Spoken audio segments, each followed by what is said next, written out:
Hello and welcome to the video. This is another look at some of the latest technology up there at 3DXR and Drone Authority. Now, I'm lucky enough to get up there and hang out with Ben and the team about once every 2 or 3 months.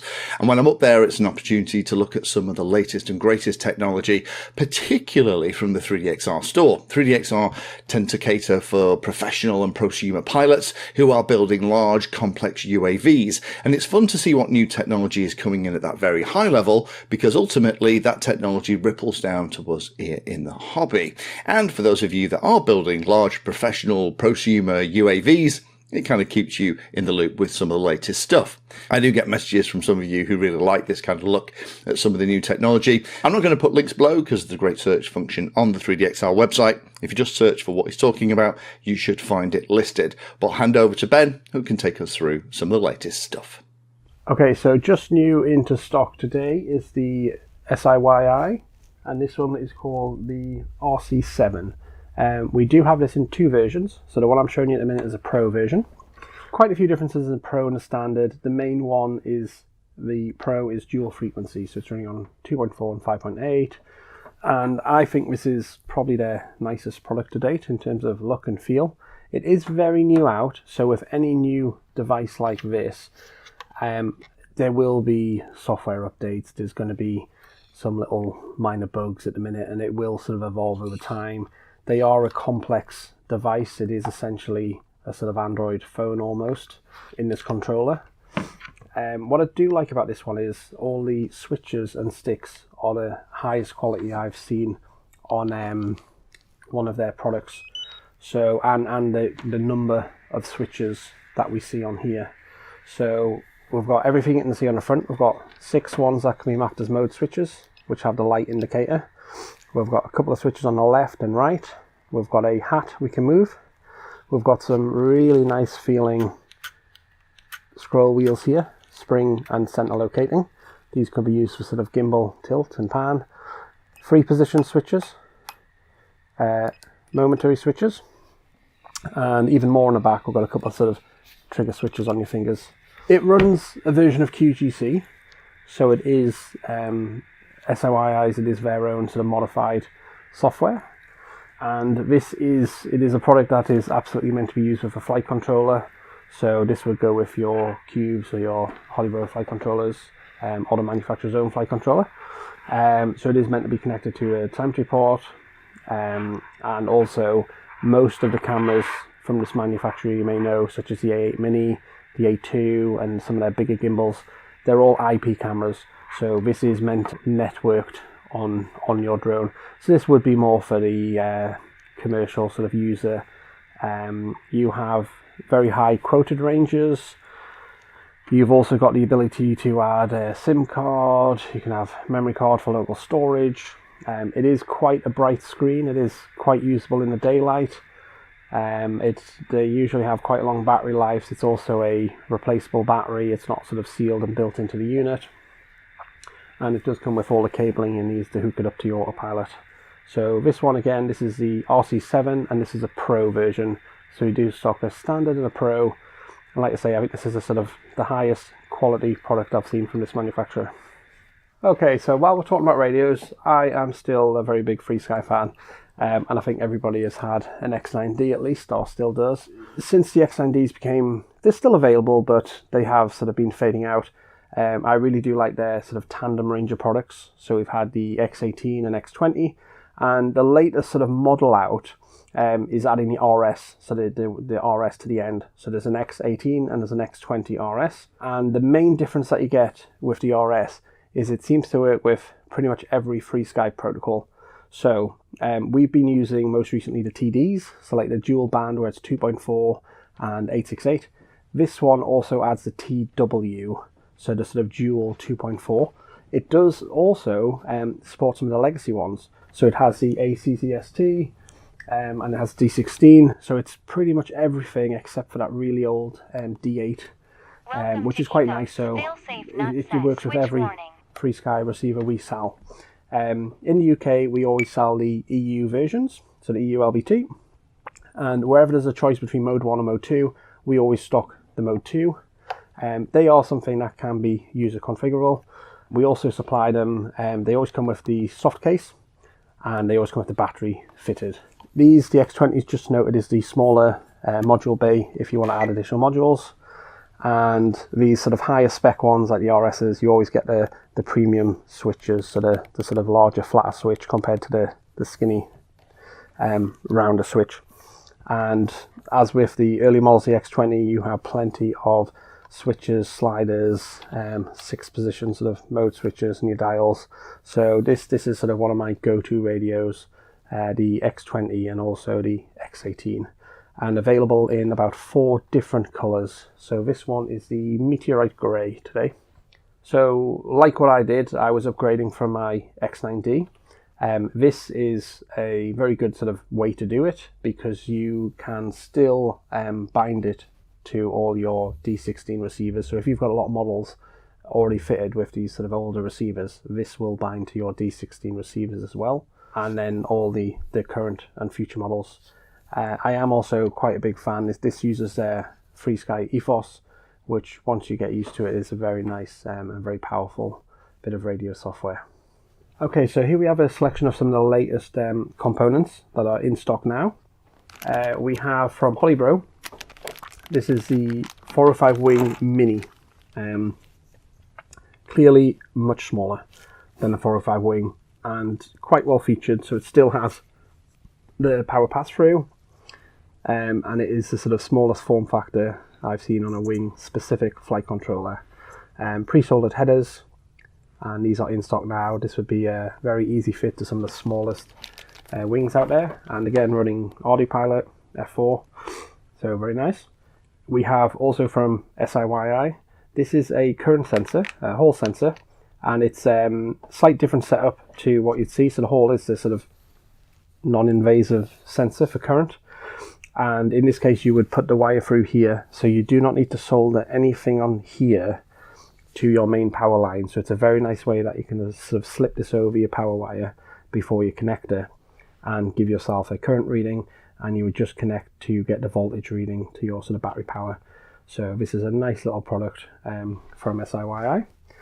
From QPilot, this is their 8-port switch. More and more sort of devices are being connected by IP, and this is a 8-port switch using JST GH connectors, so the same sort of fairly standard connectors that you have on most flight controllers. Unmanaged switch, so this would be a nice way to connect up multiple cameras, connecting your drones to IP radios, connecting to your flight controller. So as more and more of your autonomous vehicles use IP, this is a handy, nice little solution for switching. Something we mentioned in a previous video about how we might wire up the fighter VTOL aircraft. This is a very simple, you could almost call it a PDB if you like. This will distribute the power from sort of an XT90 connector out into multiple XT60s, and this would be a very simple way to tap all your power from your main sort of power in. So this is a Tarot product, very low cost, and these are sort of all in stock now, ready to go. And finally we have 2 products here from Matek. These are part of their MLRS range, and we've got the transmitter and receiver.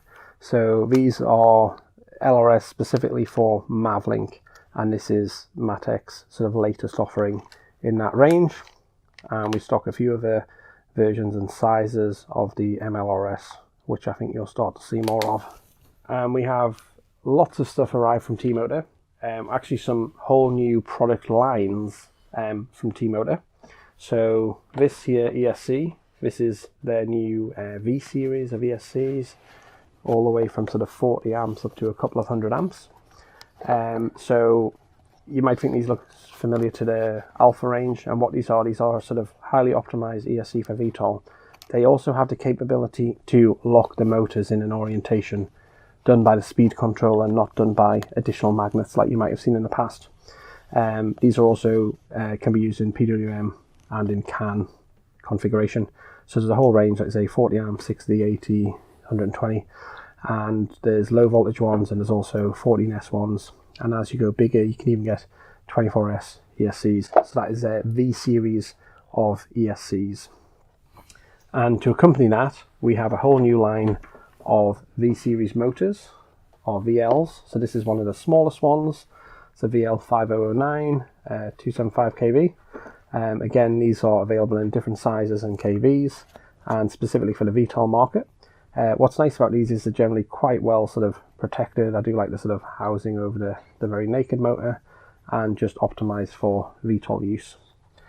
We also have a few new arm sets from T-Motor. Now, the arm sets are a motor and ESC altogether. These are generally sold. They're meant for, you know, OEMs, and they're meant for people building, so they don't come in a pretty box. They generally just come cling filmed for their protection, but you know, it is something that you're meant to assemble. So with these, there's several different lines, different sizes with the matched ESCs. The important thing to note with any of these is you're matching it to your tube size. So the people that use these may have bought a frame, like a Tarot frame or some other brands of frames, or you're making your own airframe, and this is a really neat solution where you can just plonk this on the end, and it is wired, so you're just adding your power and your signal. So this one here is the A8M, and we have an L version. This is a bit more sort of, you might look at this and you might have seen these on crop sprayers. So this is a agricultural, industrial one, waterproof, normally has a mounting point for a sort of spray arm, LED on the end, and what's nice about these is you've got this sort of exposed ESC on the top, so it's right in the airflow, really effective cooling. So these are, you know, sort of industrial tool here. And just an example of some of the bigger ones, so they do go quite big. And again, you'll see same principles, ESC, nice encased, waterproof, and it is again in the airflow, nicely cooled. What you will see, which might look a little bit strange at first, it's actually polystyrene, this section. So it is a bit of a section for protection and to stop sort of ingress, but they've done it in polystyrene to keep the weight down. So that at first might look a little bit funny, but it's quite a nice way to do it for something so big. If that was a metal case, it would add so much more weight. Again, built-in LED, these are all sort of adjustable as to what colour they are, and all the new ones do work on PWM or CAN. So this one I'm showing you, this is a A14, and it's a 50 kV model, so for the really big drones. And while we're on the subject of arm sets, we'd just like to show you a few new arm sets, or new to us, from Hobbywing. So for quite some time we've had their long-standing products, so they have an X6 and an X8, really popular arm sets, really good, sort of used in agriculture a lot. And today we just want to show you the X11. This version is the Max. There is also a Plus and a few other versions. Again, these are sort of with agricultural use in mind. You're sort of protected against water and sort of ingress. You have the lights on it, you've got sort of shielded ESC, and again in the airflow, big tube diameters, so some of these are 45-50mm tube, pre-wired, so just connected to power and signal, huge bright LED on the end, and these are sold as a pair with the matching propeller as well. So here's an example of one of the bigger propellers. So this is the 52-inch propeller, keeps on going, lovely little tips on the end though. And the larger motor here, the X13, very similar to T-Motors. You could be forgiven for thinking they are the same, but there is subtle differences. They've also gone down the route of the polystyrene sort of casing. Actually makes it quite nice to handle, but again reduces weight from having full metal casing. The usual sort of mounts on the bottom for spray equipment, and also a product like this, you are simply finding the tube to fit, so you should make your frame to match these. And again, PWM or CAN operation on these. So that is the smaller X11 and the huge X13, and we still have some of their good long-standing products, the X6 and the X8, in stock. Thank you for watching my video. Check out the playlist, and adding Painless 360 to your search terms will help you find my content. If you haven't done so already, please hit the like and subscribe button. It helps a lot. You can support the time I spend here answering questions and helping others by using the links in the video description.